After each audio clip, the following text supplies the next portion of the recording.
Hello Hello, Jill. and welcome From to some unknown number in the YNR Full Today channel. Please hit the subscribe button and give this video a thumbs up. Have you ever watched someone you care about make the exact same mistake over and over again, and you just wanted to reach through the screen and shake them? It is the most frustrating feeling in the world, right? Well, that is exactly how I feel watching Billy Abbott right now. Was this whole thing really just a corporate mix-up, a simple mistake, or is there something much deeper and more dangerous going on here? Let's be honest, we have seen this man climb to the top of the mountain so many times, only to set his own ladder on fire before he even gets to enjoy the view. Before we go any further, if stories like this keep you thinking long after the episode ends, hit that subscribe button, leave a like, and share this video with another fan who needs to hear this. I'm Aria, and this is YNR CBS Spoiler Today, where we go beyond the surface of your favorite TV dramas and uncover the psychology, hidden emotions, and deeper meanings behind every storyline. Now, let's really dive into this mess because, let's be honest, Billy has outdone himself this time. So, let's talk about the absolute bomb that Billy just dropped on Genoa City. If you watched Friday's episode, your jaw was probably on the floor just like mine was. Billy walked right into society, looked Kane and Lily dead in the eye, and told them that they are the ones who need to pack up their offices because Chancellor actually belongs to the Abbotts. Can you believe the absolute nerve of this guy? He didn't just suggest there was a legal issue, he treated it like his personal coronation, declaring himself the king of Chancellor before his lawyers even had a chance to file a single piece of paperwork in court. But the funny thing is, Billy might actually have the receipts this time, which makes this whole situation a million times more complicated. Let's break down where this contract came from, because the show is reaching way back into its own history, and as a longtime viewer, I am absolutely here for it. We have to go all the way back to the 1970s, back before a lot of us were even watching, to a time when Chancellor Industries was on the absolute brink of falling apart. Philip Chancellor II was running the company back then, and things were looking incredibly grim, but then, John Abbott came to the rescue. John quietly bailed Philip out with a massive loan. But here is the catch, because John was a brilliant businessman, and he didn't just hand over that cash out of pure charity. The terms of the deal were incredibly strict. Chancellor had exactly 20 years to pay back every single cent of that loan, and if they didn't, the entire company's ownership would automatically transfer over to John Abbott or his heirs. Well, guess what? Philip died in 1975, and Billy has been digging through the deepest archives of Chancellor and found absolutely zero proof that this loan was ever paid back. Let that sink in for a second. If that old piece of paper holds up in a modern courtroom, it means that Chancellor doesn't belong to Jill, it doesn't belong to Victor, and it certainly doesn't belong to Lily. It belongs to the Abbott family. But the way Billy handled this discovery is where we really have to look at the psychology of this man, because instead of taking this massive legal weapon to his brother Jack, or sitting down with a team of lawyers to build an airtight case quietly, Billy did the most Billy Abbott thing possible. He ran straight to his enemies to gloat. He couldn't even wait 24 hours to savor the victory in private. He had to see the look of pure shock and pain on Lily and Kane's faces, which tells you everything you need to know about what is actually driving him right now. This isn't about business for Billy, is it? It is about an agonizing, desperate need for respect and validation, especially from his mother Jill. Let's be real about Billy Abbott's history. This is a guy who has spent his entire life being labeled as the spoiled rich kid, the gambler, the ultimate screw-up who just can't seem to hold on to anything. He carries this massive, invisible weight of toxic shame and failure wherever he goes. Think about how many times he has been handed the keys to the castle, only to watch it crumble because of his own self-sabotage, and now, suddenly, he finds this golden ticket. He finds a document that says, "Hey, I was right all along, and my father's legacy is actually the key to taking over the company that my mother wouldn't let me run." It is like a manic defense mechanism for him. He is using this contract as a shield against all of his past failures, hoping that if he can just plant his flag on Chancellor, all of those old ghosts will finally go away. I highly doubt it. The tragedy of Billy is that the people who love him can see the train wreck coming from a mile away. Jack and Kyle are practically begging him to slow down. When Billy pulled out his phone at the Chancellor Park Cafe to show Jack the document, you could see the exact moment Jack's heart sank. Jack had to admit the signature looked real, but as the mature head of the Abbott family, Jack immediately asked the hard questions. Or was it just a quiet safety net between two old friends that was supposed to stay buried in the past? Jack knows that dragging this ghost into the light is going to open up a massive family war that nobody actually wants or needs. But Billy is completely blind to any perspective other than his own victory. He looked at Jack and basically said, "I don't care about the consequences, this is ours and I am taking it back." The ego on this man is just off the charts right now, but underneath that smug, smiling exterior is a little boy who is still desperately screaming for his mother's approval. The irony of the whole situation is that Jill actually does love him and want him to succeed, but Billy's anger is so deep and so blind that he can't even hear her when she tries to tell him. Instead, he is convinced that Jill kept this contract a secret just to get a massive payday from Victor Newman, which is a pretty dark way to view your own mother. It is sad, really. He is so consumed by his resentment toward Jill and his rivalry with Kane that he is willing to blow up his entire life just to prove a point. And speaking of blowing up his life, we have to talk about how this is going to affect Sally Spectra. Sally is currently out of town, completely unaware that her fiancé is lighting a match under the biggest corporate dynamite in Genoa City history. Sally is pregnant, she is trying to plan a wedding, and she is supposed to be focusing on building a quiet, peaceful future with Billy, but instead of focusing on his family, Billy is spending his afternoons celebrating at the athletic club bar, buying drinks for Audra Charles and toasting to a victory he hasn't even legally won yet. Audra, who is always the one to call things like she sees them, raised a massive red flag. She looked at Billy and told him straight up that Sally is not going to love this look. And she is completely right, isn't she? Do you think Billy is playing with fire by celebrating with Audra? Because let's be honest, those two have a history of chemistry, and on a soap opera, a casual toast at a bar is rarely just a casual toast. Billy insists that he can handle Sally and that she will see the light, but that is the classic arrogance of a man who thinks he can control the wind. He is so focused on his agonizing need to prove himself to the town that he is completely ignoring the real, fragile things in his life that actually matter. If he keeps pushing this revenge plot, he is going to lose Sally, he is going to lose his family's trust, and he might end up standing in his brand new Chancellor office completely alone. Billy seems to think so, and that is what makes his current trajectory so incredibly tragic. Now let's flip the coin and look at Lily Winters, because my heart absolutely breaks for her in all of this. Lily is a powerhouse, and let's be real, she is the main reason Chancellor has been such a massive success in the modern era. She has poured her heart, her soul, and her sanity into that company, only to be constantly disrespected, undervalued, and finally fired by Jill and Billy. Can you blame her for being absolutely furious?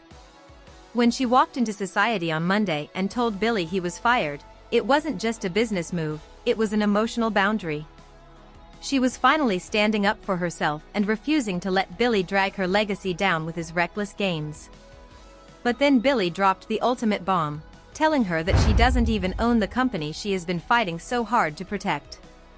Imagine the absolute whiplash of that moment. You think you are finally taking back your power, and then your ex-boyfriend looks at you with a smug smile and says your entire world is built on a lie. It is a classic trauma response for Lily. She has been used, discarded, and manipulated by corporate men her entire life, and this feels like the ultimate betrayal. She looked at Billy and promised him that if he goes through with this, he will lose absolutely everything that matters to him. You could hear the raw pain and determination in her voice, and I 100% believe her. Lily is not the type to sit back and play the victim. She is ready for a war. But the tragic thing is, in her desperation to defeat Billy, Lily is making a massive, dangerous mistake. She has aligned herself with Victor Newman. Let's talk about that alliance for a second, because is anyone else screaming at their TV screen for Lily to open her eyes? Victor promised her that if she gave him ammunition against Billy, He would make her the sole CEO of Chancellor, so she gullibly handed over the details of Billy's deal with Odyssey 7, fully believing that the great mustache would keep his word. But we all know Victor Newman. Victor does not do charity, and he certainly doesn't hand over multi-million-dollar empires out of the goodness of his heart. He has absolutely zero intention of keeping Lily at the top. His plan all along has been to acquire Chancellor and install Nikki as the CEO, leaving Lily as a glorified number 2, or worse, completely out in the cold. Devin and Nate both tried to warn her. But Lily's pride and her anger at Billy have completely blinded her to the danger. She dismissed her family's warnings, insisting she knows exactly what she is doing. It is the classic hubris of a character who is being set up for a massive, devastating fall. The funny thing is, some fans are wondering if Lily might actually have a secret plan of her own to double-cross both Billy and Victor. Some rumors are even pointing to Tucker McCall as a potential secret partner. Now, that would be an absolute wild card, wouldn't it? Tucker loathes Billy, he wants revenge on Victor, and he has always believed Chancellor should be in his hands because Catherine was his mother. It is like jumping out of the frying pan and straight into a corporate volcano. While Lily is plotting her next move, the Abbott family is completely fracturing from the inside out. Jack is in an impossible position right now. On one hand, he has a moral duty to protect his father John Abbott's legacy and reputation. John was a man of honor, and Jack is terrified that Billy's aggressive, greedy power play is going to make John look like a predator who bailed out a friend just to steal their company decades later. On the other hand, Jack has to deal with Ashley and Tracy. When Jack shared the secret with them in his office on Monday, the sisters' reactions were so fascinating. Ashley, who has always had a bit of a soft spot for Billy's struggles, actually suggested that this contract might be a beautiful, unexpected gift from their father to help Billy finally feel complete. Can you believe that? Ashley is practically enabling Billy's worst instincts because she wants him to stop hurting, while Tracy is caught in the middle, deeply worried about how this is going to destroy her close friendship with Lily and Kane. Jack wanted to step in and stop Billy before he goes too far, but Ashley and Tracy actually told him to back away for his own well-being. They basically said, let Billy fight this battle on his own and deal with the consequences, and honestly, I think they might be onto something. Jack has spent years playing the father figure to Billy, cleaning up his messes and trying to keep him on the straight and narrow. But every time Jack intervenes, Billy just resents him for it, viewing it as Jack holding power over his head. If Jack tries to stop Billy this time, it is only going to push Billy further into his manic state, driving him to make even more reckless decisions. It is a total nightmare for Jack, and you can feel the heavy burden of leadership wearing him down. Supported me. You never helped me, and then just like that, you hand it right back to Victor. Who is playing his own quiet, strategic game in the background. While Billy is out celebrating and pouring drinks, Kyle is the one actually doing the heavy lifting, spending Monday meeting with the family's attorneys to see if this old contract is even legally enforceable. Kyle is smart. He knows that a 50-year-old loan document is a legal minefield, and he is not about to let Jabot get dragged into a massive, multi-million-dollar lawsuit without some real answers first. But you have to wonder, is Kyle really just trying to protect the family, or is he looking for a way to use this situation to his own advantage? Kyle has always had a complicated relationship with Billy, and if this Chancellor power play blows up in Billy's face, Kyle might be the one standing there ready to pick up the pieces and look like the true, responsible heir to the Abbott empire. But while the corporate wars are heating up, there is a much quieter, much more painful battle happening over at the ranch and the rehab center. This week's episodes are giving us some incredibly raw, emotional scenes with the Newman family as they rally around Nick, who is currently in rehab fighting for his sobriety. Let's talk about Nikki, because her storyline right now is so heartbreakingly real.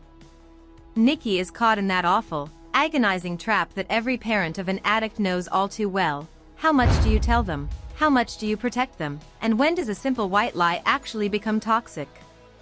Nikki confessed to Victoria and Claire that when Nick got upset because his parents cut their trip short, she lied and told him they were going right back to Venice. It seems like a harmless lie, just a mother trying to ease her son's guilt so he can focus on his recovery, right? But Nikki knows that recovery requires absolute, brutal honesty. She is sitting there at the ranch, completely second-guessing herself, terrified that she is setting a terrible example and that her own history of addiction is somehow being passed down to her son. It takes Victoria and Claire working together to talk her down, reminding her that Nick's struggle is his own, not a debt she has to carry. It is such a quiet, beautiful scene that really shows the deep bonds of these women. But then, the conversation shifts to Adam, and you can feel the tension in the room instantly spike. Victoria mentions that Adam has been stepping up to look after Christian while Nick is away, and Nikki's whole demeanor changes. Nikki hasn't forgotten, not for a single second, that Adam once fought Nick for custody of that little boy, and she is terrified that old patterns are about to repeat themselves. Victoria tries to defend Adam, telling her mother that it is ancient history and that Adam has genuinely changed. But Nikki's fear isn't that Adam is some cartoon villain plotting in the dark. It is just the deep, protective instinct of a grandmother who wants to keep her family safe, and the crazy thing is, while Nikki is worrying about him from a distance, Adam is actually living through a deeply emotional moment of his own. He opened up to Chelsea at the club, admitting that Christian asked him the one question no child should ever have to ask: "Is my dad going to die?" Adam had to look at his son and realize he didn't have a good answer. That kind of raw honesty from a teenager is enough to break anyone, and it has left Adam feeling incredibly vulnerable, turning over his old choices and wondering if he should have been a more permanent fixture in Christian's life all along. It is not that he wants Nick to fail, but the quiet doubt is definitely there, and it is exactly what Nikki's sharp instincts were picking up on. And speaking of redemption and new beginnings, can we talk about Nate Hastings for a second? Because we are finally seeing some beautiful light at the end of the tunnel for him. Stephanie Simmons showed up at his place, and their chemistry is just absolutely gorgeous to watch. Nate admitted that he is seriously considering having surgery on his hand to return to medicine, and when Stephanie asked what changed his mind, he looked at her and said, "You did." My heart absolutely melted. Stephanie has breathed so much passion and new life into that hospital, and she has inspired Nate to reclaim the true calling he walked away from. She even went the extra mile and arranged for a top surgeon to fly into Chicago to meet with him. It is a beautiful, positive storyline about healing and second chances, which is such a nice contrast to all the corporate backstabbing happening everywhere else in Genoa City. Billy may initially resist. He could insist that everyone is exaggerating what happened and that he never intended to hurt Lily. But Tracy could stop him before he turns the conversation into another argument. She could tell him that intentions matter, but actions matter too. That simple truth could leave Billy speechless. For perhaps the first time, he might realize that his anger has become something other people have to manage. He could remember Lily's expression during the confrontation and suddenly understand why Tracy was so terrified. Billy might even admit that he hates the person he becomes when he feels cornered. That confession could open the door to a deeper conversation about everything he has been carrying. Business pressure, family conflict, romantic disappointments, old mistakes, and the constant feeling that he has to prove himself could all come pouring out. Tracy may listen without interrupting, but eventually she could tell Billy that pain does not disappear simply because he refuses to talk about it. Meanwhile, Lily could receive an unexpected visit from someone who has their own opinion about Billy. That person might encourage her to walk away completely, warning her that Billy's latest behavior could become a pattern. Lily could be tempted to believe them, especially if she is still frightened and angry. But another part of her may wonder whether walking away without understanding what happened would leave too many unanswered questions. She could struggle with the difference between forgiving someone and trusting them again. Those are not the same thing, and Lily may need to make that distinction before deciding what comes next. Billy, meanwhile, could make an unexpected move. Instead of chasing Lily and demanding another conversation, he could give her the space she requested. That might surprise everyone, especially Lily. She could have expected Billy to push harder, but his decision to step back could suggest that Tracy's words finally reached him. He may realize that if he genuinely wants to change, he cannot make Lily responsible for comforting him. He has to deal with his own emotions first. That could be a major turning point. But just when it seems like Billy is finally getting control of himself,